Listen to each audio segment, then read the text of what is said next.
I'm Gab, he's Jules. Blue skies over West London. A ton going on. Wow. The FA Cup semi-finals. Napoli and Juventus, what a game that was. But I think there's one place to start. Because we have a new leader in the Bundesliga.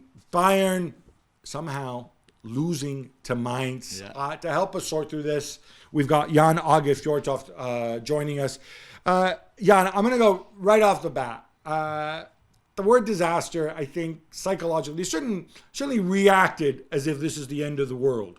And that can happen at Bayern. But Oliver Kahn coming out, talking about how terrible this was. Herbert Heiner, all these people at the top. The people who put Tuchel in charge and got rid of Nagelsmann. And Tuchel now, by the way, I think has lost as many games as Nagelsmann has.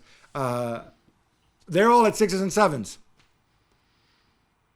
Yeah, I mean, we have talked about Bayern before. I mean, what people got to understand is that in England, you have to kind of talk to one person at a club, and that's the manager.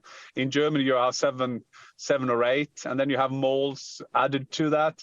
And Kahn and Brazzo, Salihamidzic, that is, love to come into the dressing room. Can you imagine losing 3-1 in Mainz, and after the game, you have to listen to Oliver Kahn in the dressing room? I'm not sure what's worse.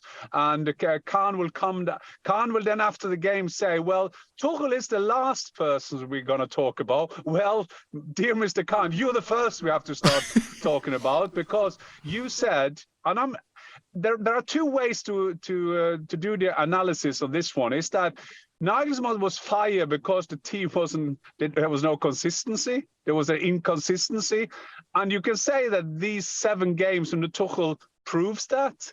Having said that, Brazzo and Kahn, they said, we'll take Tuchel to try to save the treble, to save 3 titles. They're out of the cup, they're out of the Champions League, and now they seem to throw away the Bundesliga as well, if Dortmund then have the attitude to kind of catch that ball that Bayern tried to throw to them. Jules, we said it before. Like, I was surprised by I thought it was the wrong decision. Kahn and Brazzo have to live by this because they're the ones who did this, and this idea that Tuchel would just come in, manage them mentally, keep them happy, and it was suddenly going to be exponentially better than it was is just wrong. Yeah. I mean, we said the issues in that team, in that dressing room, were deeper than just, I think, the manager and who was on the bench, and I think maybe at the whole club. That's why the crisis on the pitch is almost as equivalent as the crisis in the offices. What is happening with Kahn? What's going to happen with Kahn? Could Julien come back? Heiner, Salihamidzic, all of that. All those people who are involved but not really involved, but still there but not really there. All of that. And I think for the players, Tuchel said after the game, they're tired. They're so tired. I mean, they didn't look tired to me. They just lost control in that second half. They had a good first half, I thought, against Mainz. Lost control in the second half and can't defend right now. And one of the things, taking it back to the pitch, that Tuchel did, and look, as you know, I'm a Tuchelista, right? But there's a certain irony here that Nagelsmann got slaughtered by many when he played the back 3, and people said the black 3 doesn't work, blah, blah, blah, why are you reinventing the wheel? What does he do in this game? It's almost karma. He moves to a back 3. He moves to a back 3, and then he makes the kind of slightly unusual substitutions. I think it's fair to say, taking off Kimmich, that when they're still in the game, which are exactly the kind of substitutions that Nagelsmann got criticized for. Does this make sense to you?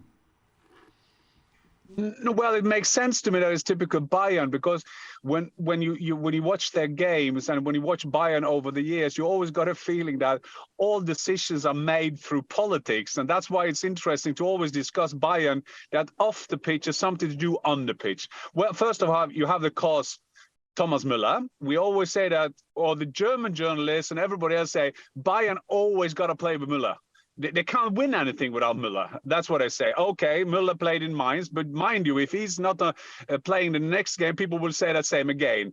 Kimmich is the thing that I think that Tuchel want to make a signal that he took off Kimmich too, because Kimmich has been one of those players that they've been said maybe a bit overestimated. I think that is an own podcast for us. I always like to say that a lot of the German players are overestimated, because last time I checked, Germany was absolutely rubbish at the World Cup, but they are bad in the Champions League, and all the players were from Bayern, more or less. And I know I'm tabloidism here a bit, but they always say these players are so good and you can't live without them. Has to be said that he had to swap Davies after a few minutes. So he kind of said maybe that was a part of the things. But yes, you're right. 3 at the back, Müller play, you try everything, and after the game, I must say, and you know, Gab, I'm a big fan of Tuchel as well. But he looked, I've seen him drained, but I've never seen Thomas Tuchel that drained that he was after the game in Mainz. All right, we're going to get into more of these choices that he made in the day on the Gab and Juls podcast, and maybe point out one of the positives. I thought João Cancelo played well. Come on.